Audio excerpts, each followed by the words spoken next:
있습니다. 그거는 흘러서 막 변하는 거예요? 변하지 않는 거예요. 부동입니다. 움직이지 않는 거예요. 여러분은 언제나 지금에만 서 있습니다. 그러면 지금이 하찮은 게 아니라는 것을 금방 알 수 있게 되는 거예요. 야, 나는 언제나 변하지 않는 자리에 서 있었구나. 그러면 내가 여기서 저 멀리 뭐 외국에 해외에 가서 무슨 일을 막 하고 막 돌아왔어요. 돌아오는 가서 비행기 타고 갔다가 별일을 다 하고 돌아와서 막 가다가 교통사고 나고 깨지고 막 피나고 막 이러는 동안에 어떻게 다시 여기 왔습니다. 그 동안에 단 한 번도 지금을 벗어난 적이 없던 거예요. 그러면 그 지금만 계속 존재했었다는 얘기는 움직인 적이 없었다는 얘기를 했습니다. 나는 저기까지 갔다 온 거예요? 움직인 적도 없는 거예요? 한 번도 안 움직인 거예요. 오직 내가 생각 속에만 내가 여기 갔다 왔다 요 생각 말고 없는 거예요. 사실은 여러분은 언제나 지금을 지키고 있었다. 여러분은 굳건한 문지기였던 것입니다.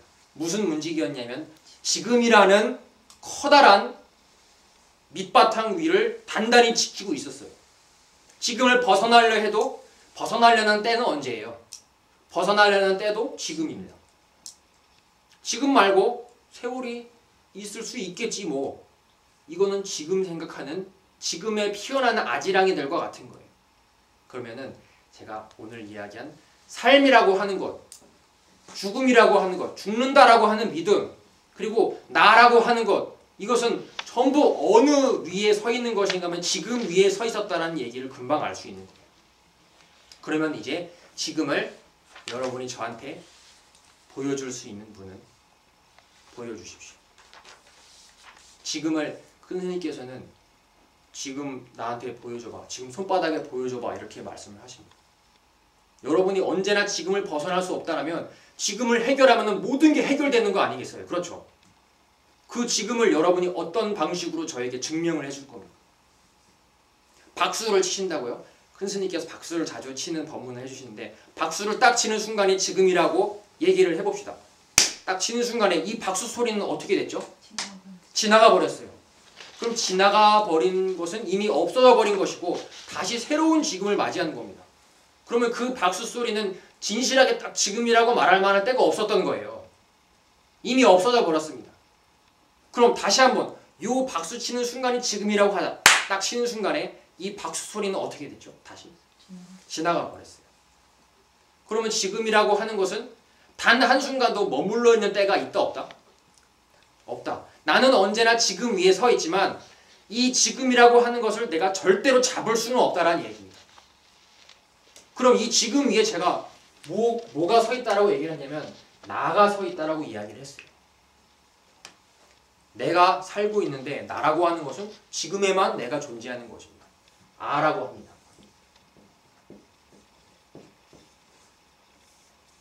나라고 하는 것이 있게 믿게 된다는 것은 지금이라고 하는 순간에 머물러 있다라는 믿음 위에서 나라고 하는 믿음이 생깁니다. 만약 내가 지금이라고 하는 거를 야 이건 부동이구나. 하지만 이 순간을 잠깐도 잡을 수는 없구나.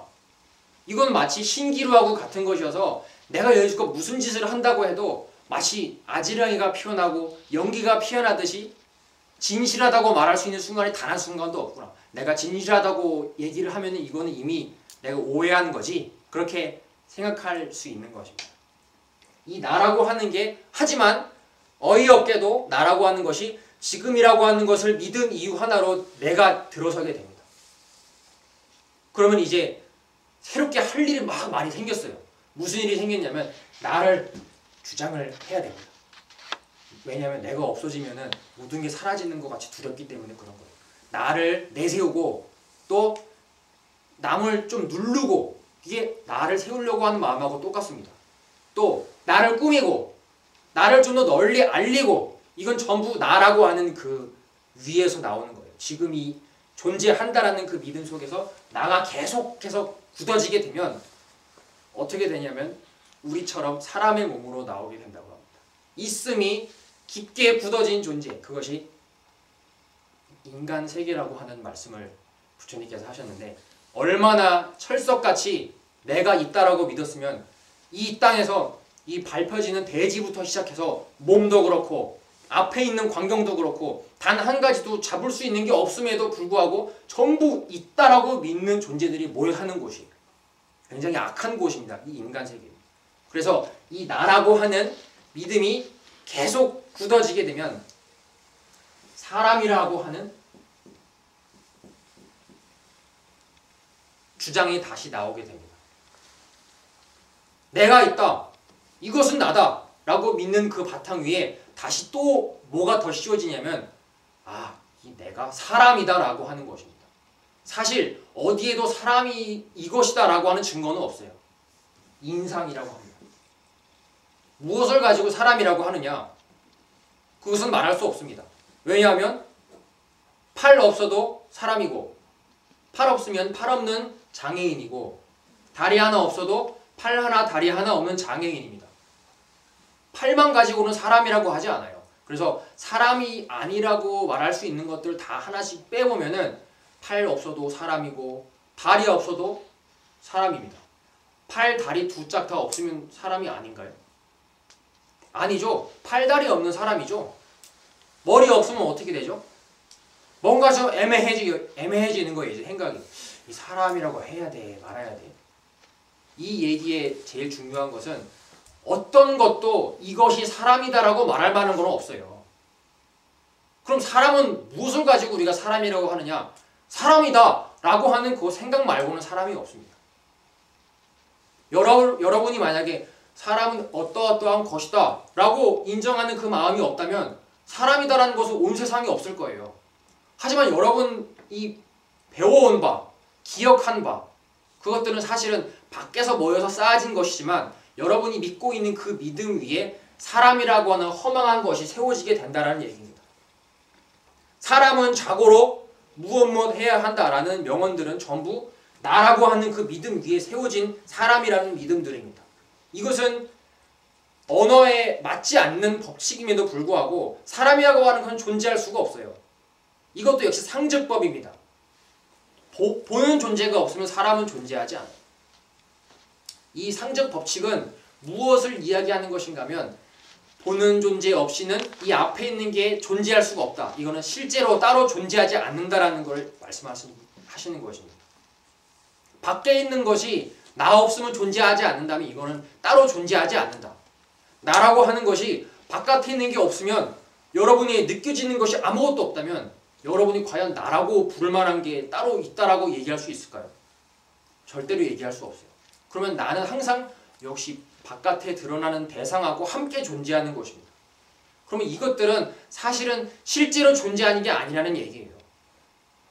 뭔가 마주하고 있는 듯이 느껴질 뿐이지만 어느 한쪽 중에 하나만 없어지면 사라져버리는 것입니다.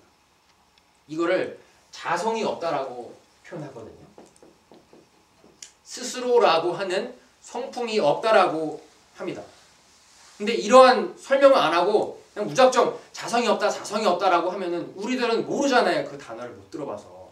옛날에 어느 스님께서 그 다른 절에 오시는 분한테 법문을 해주실 기회가 있었어요. 근데 그 스님께서 얘기를 하시다가 그 신도분이 어느 순간 이제 자신의 주장을 피력하게 된 겁니다. 그래도 이런 면으로 볼 때 물질이라고 하는 것은 이런 형식으로 존재하는 것 같습니다. 세상이 이렇게 체계적으로 되어 있으니까 우리가 그것을 보고 듣고 느끼고 하는 것 아닙니까? 이렇게 이야기를 했어요. 그랬더니 그 스님께서 하신 말씀이 아주 미안한 얘기지만 이거는 자성이 없어 이렇게 말씀하셨어요. 사실 미안할 건 없어요. 뭐 이렇게 법문해 주시는 입장에서 미안할 얘기는 없는데 아무런 설명이 없잖아요. 앞에 그냥 자성이 없다라고만 이야기를 하면 듣는 사람 입장에서는 뭐 들어본 얘기 같긴 해요. 자성이. 근데 자성이라고 하는 게 스스로 나라고 할 수 있는 성품 어떤 것에도 그것이라고 할 만한 건 따로 정해져 있지 않다. 이렇게 설명해 주셨으면 좋았는데 미안하지만 정말로 미안하지만 자성이 없어 이렇게만 말씀을 하셨어요. 그래서 저는 옆에서 듣고 있는 입장이었는데 법문을 하실 때는 쉽게 풀어서 하는 것도 굉장히 중요하다는 생각을 했습니다. 다른 얘기를 잠깐 했었는데 이 사람이다라고 하는 믿음이 전 세계에 있는 존재들에게 물어보면 이 사람이다라고 하는 믿음을 밑에 깔고 있지 않은 존재 또한 찾아보기 힘듭니다. 왜냐하면 그들은 모두 나라고 하는 믿음이 굳건하게 서 있기 때문에 그렇습니다. 나는 따로 존재하지 않아요. 왜냐하면 보이지 않는 걸 가지고 나는 계속 나라고 얘기하고 있었기 때문에 그래요. 없는 내가 나였지만 무아가 나였다는 그 보만 스님이 하신 법문도 있었습니다.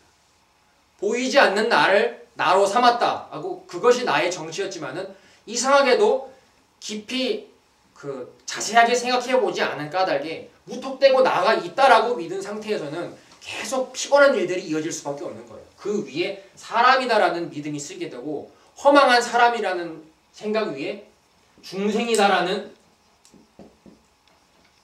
것이 생겨나게 됩니다.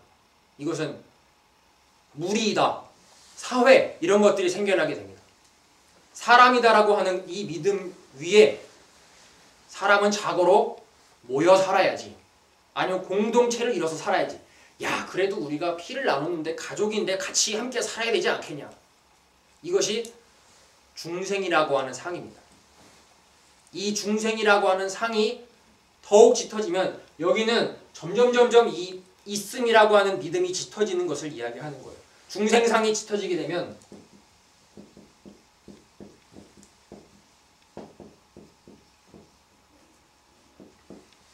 목숨이라고 하는 믿음이 생겨나게 됩니다. 이거는 죽는다라고 하는 견해죠. 이 수명이 정해져 있다. 나에게는 살 날이 얼마 남지 않았다. 그렇기 때문에 무엇을 빨리빨리 해놔야겠다라는 견해가 나오게 되는 것입니다. 죽을 수 없는 투명한 존재였음에도 불구하고 투명인간인데 투명인간이 이제 살고 죽는다라는 생각을 하기 시작하게 되는 거예요. 이걸 수자상이라고 합니다.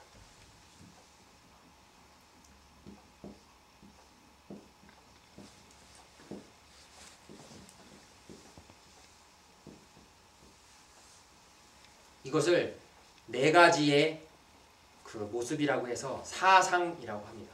그 금강경에도 부처님께서 많이 말씀하셨는데요. 아상, 인상, 중생상, 수자상이라고 하는 것으로 꼽습니다. 나라고 하는 믿음, 나라고 하는 그런 모습, 정해져 있는 게 어떤 것도 없지만 오묘하게도 나는 나라고 믿고 있습니다. 사람이라고 믿게 됩니다. 그리고 사람이라고 믿는 그 믿음 위에 중생이라고 하는, 사회라고 하는 그 믿음이 생겨나게 됩니다. 전부 다 투명한 허공이 하고 있는 일들이에요. 투명한 허공이 나중에는 투명하지 않은 존재라고 오해하게 됩니다. 그래서 여러분은 처음부터 끝까지 계속 투명한 존재였지만 여러분이 바라보는 그 견해가 여지껏 이런 이야기를 해준 존재가 없었기 때문에 투명한 놈이 이 몸을 나로 삼고 투명하지 않는 것을 나라고 주장하고 자기 자존심을 세우고 그렇게 왔던 거예요. 자존심을 세운다는 것은 너무 어리석은 일입니다. 이치에 맞지 않는 일이에요. 남이 따로 있어야 뭘 주장을 할 것이 있을 것인데 여러분밖에 없습니다. 그래서 여러분 혼자 논다라고 얘기했고 항상 혼자 꾸는 꿈하고 똑같다라고 말씀드릴 수밖에 없겠어요. 꿈은 왜 꿈이라고 비유를 하느냐. 꿈은 꿈속에 드러나는 광경은 여러분 정신 속에 드러나는 광경입니다. 그렇죠. 하지만 여러분은 꿈꾸면서 바깥의 광경이라고 생각을 하잖아요. 하지만 내 정신 속의 한쪽 부분입니다. 그거를 바라보는 것도 나이고 그거를 꿈을 보면서 도망치고 무서워하는 것도 나입니다. 꿈속에서는 계속 혼자만 놀았던 거를 금방 알 수 있어요. 지금 이곳은 전혀 다르지 않습니다. 꿈과. 이 앞에 있는 것은 여러분 안에 들어와 있는 광경이고 그거를 느끼는 것도 여러분이고 그거를 보고 마구마구 판단을 하는 것도 다 여러분입니다. 꿈속에 있었던 일 단 한 가지도 남지 않고 지금 있었던 일도 단 한 가지도 남지 않습니다. 꿈하고 다른 점을 한번 대보라 라고 한다면 실감이 나느냐 안 나느냐 그 차이밖에 없을 거예요. 이거는 실감이 나는 뭐예요? 꿈. 꿈속에서 꿨던 거는 실감 별로 안 나는 꿈. 똑같은 거는 무언가 하면 꿈이다라는 얘기입니다. 아침에 잠깐 눈을 살짝 떴을 때 그 무서웠던 꿈들이 꿈이었다는 걸 알게 되는 순간 큰 숨이 쉬어져요. 어우 다행이다. 이렇게 안 돼서 다행이다. 왜냐하면 꿈속에 있었던 일들이 아무 그것도 아니라는 것을 알게 되는 순간 순식간에 마음이 편해집니다. 여러분이 이곳을 아무런 걱정할 필요가 없었던 곳이구나 딱 알게 되는 순간 당장은 마음이 편해지지 않을 수 있어요. 왜냐하면 그렇지 않고 살아온 시간이 많기 때문에. 하지만 이거를 계속 방향을 바꾸는 작업입니다. 여러분이 스스로 야, 이곳은 아무런 걱정할 것이 없는 곳이구나. 그리고 오직 보이지 않는 놈이 혼자서 놀고 있는 곳이구나. 오직 내 스스로 생각하고 내 스스로 판단하고 내 스스로 고민하고 나 혼자 생각하는 것밖에 없는 것이구나. 이것이 여러분이 꿈하고 똑같다는 것을 계속 기억에 쌓아가는 길입니다. 이거는 보이지 않는 놈이 하는 것이라서 따로 어떤 일이 있다라고 말하지 않아요. 그냥 작용만 있다라고 이야기를 하는 것입니다. 그 작용을 불도라고 이야기를 합니다. 불도는 그 맨 밑에 적어놓은 이야기인데요. 깨달음이 바로 부처님이라고 이야기합니다. 부처님은 이 앞에 앉아 계신 금색 이 상을 부처님이라고 하기도 하지만 이 부처님께서 의미하시는 것은 여러분 스스로의 언제나 혼자 오롯이 존재할 수밖에 없는 깨달음이라고 하는 이 깨닫는 작용을 이야기합니다. 그 깨닫는 작용을 한문으로 부처 불자를 써요. 그리고 길도자는 그 깨달음이 어떻게든지 어디론지 가는 겁니다. 어떻게 가냐면 깨달으면서 가는 거예요. 여러분이 지금 전부 다 나 스스로의 불도를 가고 있습니다. 그걸 쉽게 풀어서 말하면 스스로 깨닫는 방향으로 가고 있다는 얘기입니다. 그 깨닫는 견해의 차이는 전부 다 틀리겠죠. 하지만 무조건 똑같이 공통된 법칙은 보이지도 않는 그 깨닫는 작용, 보이지 않는 놈이 하는 그 작용으로서 인생이라고 하는 것, 삶이라고 하는 것이 이루어지는 것처럼 스스로 만들어서 꿈을 꾸고 있다라는 거로 이해하시면 되겠습니다. 여러분은 지금 꿈을 꾸고 계신 거예요. 누구 혼자서 꾸는 꿈인가 하면 스스로 혼자서 꾸는 꿈입니다. 이 꿈에는 다양한 것들이 드러날 수 있겠죠. 무서운 광경도 드러날 수 있겠고 행복한 광경도 드러날 수 있겠고 하지만 여러분이 지금 이 순간 이 법문으로 인해서 이 앞에 있는 것들이 야, 내 꿈이구나. 보이지 않는 놈이 이렇게 꿈꾸면서 무서워하기도 하는구나. 하지만 나는 보이지 않는 거라는 걸 잊어버리지 말아야지. 나는 허공임을 잊지 말아야지. 다른 사람하고 얘기할 때도 아, 나는 보이지 않고 저 사람도 보이지 않는구나. 야, 우리는 보이지 않는 놈끼리 서로 마주하면서 막 싸우고 있었구나. 싸울 필요가 없는 것인데. 보이지 않는 놈은 당연히 죽을 수가 없구나. 죽고 산다라고 하는 그 걱정이 얼마나 내가 큰 조그만 데서 시작이 되었겠지만 커다랗게 오해를 하고 있었는지 스스로가 계속 알게 되는 겁니다. 얼마나 죽는다라고 하는 것이 말이 안 되는 이야기인지. 어떻게 보이지 않는 놈이 죽겠어요? 보이지 않는 놈이 어떻게 칼에 흠집이 나겠어요? 보이지 않는 놈이 어떻게 위축이 되고 보이지 않는 놈이 어떻게 자존심을 세우겠어요? 보이지 않는 거는 허공하고 똑같습니다. 여러분이 그렇게 억지로 하라는 것이 아니고 여러분은 원래 지금 허공이라는 얘기예요. 여러분은 보이지 않는 것입니다. 저도 보이지 않는 거예요. 그래서 그러함을 알고 이야기를 나누면 스님들이 배우는 공부 내용하고 똑같습니다. 거기에는 어떠한 다툼도 있을 수 없고 다툼이 일어난다라고 하면은 그건 이미 오해가 계속된 거예요. 그 사람 저 사람을 보이지 않는 걸로 인정하지 않은 것이고 나도 보이지 않는 걸로 인정을 못한 상태에서는 다툼이 일어나게 됩니다. 근데 보이지 않는 놈 속에 망막에 비친 한 장의 그림처럼 전부 다 들어와 있다는 무조건 혼자 꾸는 꿈이라는 것을 잊지 않는 존재에게는 언제 어디에서나 죽음이라고 하는 게 멀리 가게 됩니다. 두려움과 공포라는 게 다가올 일이 없어요. 그거는 다시 말해서 부처님과 불보살님들께서 외호한다고 이야기를 해도 됩니다. 내 밖에 따로 불보살님들이 있어서 외호되는 것이 아니고 나의 믿음으로 하여금 나는 온 우주를 꽉 채우고 있는 존재이고 보이지 않는 존재여서 원래 살고 죽는 거하고는 아예 상관이 없는 것이구나. 나는 이 커다란 편안함이 믿음이 바탕에 깔리는 그걸로 하여금 모든 안 좋은 일들이 멀리 가게 됩니다. 그게 일들이 막 다가오다가 간다는 게 아니고 여러분 스스로가 안 좋은 일들이라고 받아들일 만한 게 없게 되는 거예요. 그거는 바로 똑같은 얘기입니다. 안 좋은 일이 없게 되는 것이. 고통과 액난이 전부 다 없어지게 되는 길이 바로 여러분 스스로를 깨닫는 것에 달려 있었다는 것이 제가 꼭 드리고 싶은, 앞으로도 법문을 들으시면서 이걸 잊어버리지 마시라고 오늘 무아라고 하는 얘기도 같이 함께 들었습니다. 긴 시간 동안 오랜만에 또 법문을 들으시는 분도 있어서 너무 반가웠고, 들으시는 동안 혹시 궁금하신 거 있으면 지금 질문을 받겠습니다. 아니면 나는 이렇게 생각합니다, 이런 것들. 선생님 그 예, 망막을 통해서 뭐 비유해서 이렇게 말씀 많이 하셨는데, 예, 저는 아주 뭐 단순하게 그냥 생각했습니다. 예, 뭐 사람 다 뭐 보통 사람 다 이제 눈으로 다 볼 수 있는 어떤 그런 건데, 그런다면 저희들은 이제 정상적인 사람이기 때문에 예. 이제 스님의 어떤 강의를 이렇게 본문을 좀 이해가 가는데, 일단 내가 앞으로 못 보는 맹인이다. 예, 그 스님의 그 막말통에 비유해서 이렇게 본문을 어떻게 받아들일 것이냐. 예. 그런 또 생각이 순간적으로 또 들더라고요. 네. 그래서 받아들일 수 없습니다. 왜냐하면 눈의 세계라고 하는 것은 제가 아까 상적법을 말씀드렸잖아요. 항상 이건 마주할 때 존재하는 듯이 느껴지게 됩니다. 하지만 눈이 없는 존재에게는 색깔이라고 하는 것은 존재하지 않습니다. 그래서 그 사람에게 색깔이라고 하는 것을 말로써 설명을 한다 해도 그 사람은 절대로 우리가 보는 것 같은 색깔의 느낌을 받을 수가 없어요. 그거는 냉정하게 말하면 그 존재에게는 색깔은 존재하지 않습니다. 그래서 눈의 세계는 맹인에게는 존재하지 않는 거예요. 망막에 비친 모습을 보는 것이다 라고 설명을 하지만 맹인에게는 실감나게 다가오지 않습니다.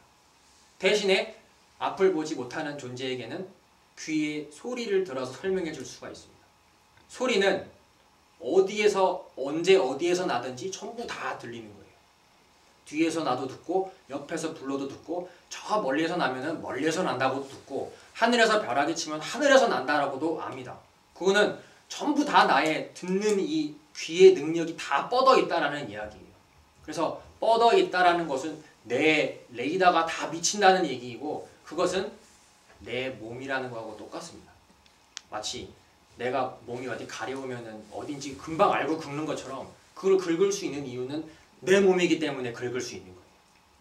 내 바운더리 안에 있는 것은 전부 다 알 수 있습니다.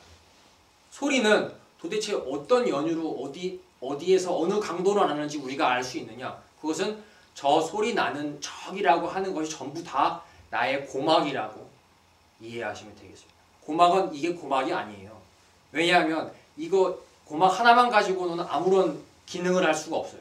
저 밖에서 종을 때려주지 않으면 고막이 울리지 않을 거 아니에요. 그러면 이거는 용도를 쓸 수가 없습니다. 어디에 쓰는 건지를 알 수가 없어요. 소리가 날 때에만 아 이곳이 내 귀구나 라고 알 수 있는 것처럼, 그러면 소리가 난다는 것은 고막이 여기서 울린다는 얘기이고, 소리가 난다는 것은 내가 들린다라고 깨닫는 그 순간입니다. 그래서 그 귀의 색이라고 하는 것이 맹인에게는 이해가 될 수 있을 거라고 말씀을 드리고 싶습니다. 단지 오감 중에 한 감각이 없을 뿐이지 다른 감각에 의해서 다 붙일 수 있다는 그런 예. 얘기입니다. 하지만 실감나지는 않아요. 이 오감 중에 단 하나만 빠져도 색깔이 엄청나게 커다란 부분을 차지하는데, 그것만 빠져도 소리, 촉각 이런 것들이 모이지만 우리가 느끼는 것만큼 실감나지는 않을 수밖에 없다는 얘기입니다.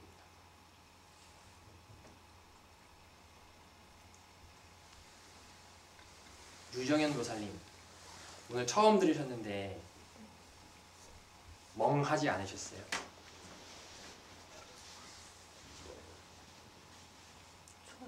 아, 그러셨어요? 혹시 궁금한 거는 뭐 없으세요? 아주 사소한 거라도 괜찮습니다. 없으세요? 네. 나중에라도 또 법회 자주 오시게 되면 궁금한 게 생기실 때 스님들께 질문하면은 여기는 다른 절하고 다르게 스님들이 신기하게도 질문에 대답을 해주세요. 그래서 걱정하지 마시고 물어보셔도 됩니다. 최영복 거사님, 예, 오늘 두 번째 배 들으셨는데 혹시 어떠셨어요? 무척 좋았죠. 네. 고맙습니다. 한 그루 사과나무 보사님 어떠셨어요? 네. 저도 제가 허공이라는 걸 잊지 말아야지 이 생각을 한 번 더 새겼습니다. 네. 궁금한 게 있으시면 나중에 언제든지 질문해 주세요. 또 보살님은 이 말씀을 아주 잘 하시니까 또 다시려서 또 차 마시면서도 물어볼 수도 되겠네요. 그렇죠? 네. 쇠똥구리 보살님 네. 어떠셨어요? 전에도 이런 법문을 들은 적이 있고 네. 또 이해가 갈 듯 말 듯 했었고요. 또 오늘 들으니까 아 그렇구나 하고 또 지금 이 순간은 또 그게 들어오거든요. 네. 그런데도 또 실생활로 돌아가면 그걸 잊어버리고 자존심도 세우고 화도 내고 짜증도 내고 그랬는데 조금 앞으로는 덜 그렇게 하려고 생각을 했습니다. 네, 아유 고맙습니다. 그렇게 생각을 해주신다는 게 스님들한테는 최고의 기쁨이에요. 감사합니다. 초이보살님 오늘 5시간 걸려서 오셨는데 네, 어떠셨어요? 정신이 번쩍 들었습니다. 네. 머리도 번쩍 드시면 거사님 잘 하신 말씀 없으세요? 차 한잔 또 시간이 있으니까 네. 자연스럽게 네. 아 네, 좋습니다. 잘 고맙습니다. 편하게. 오늘 긴 시간 동안 고생 많이 하셨습니다. 다음 법회에도 기대해 주시고 많은 분들이 더 많이 참석해 주셨으면 좋겠습니다. 수고하셨습니다. 감사합니다.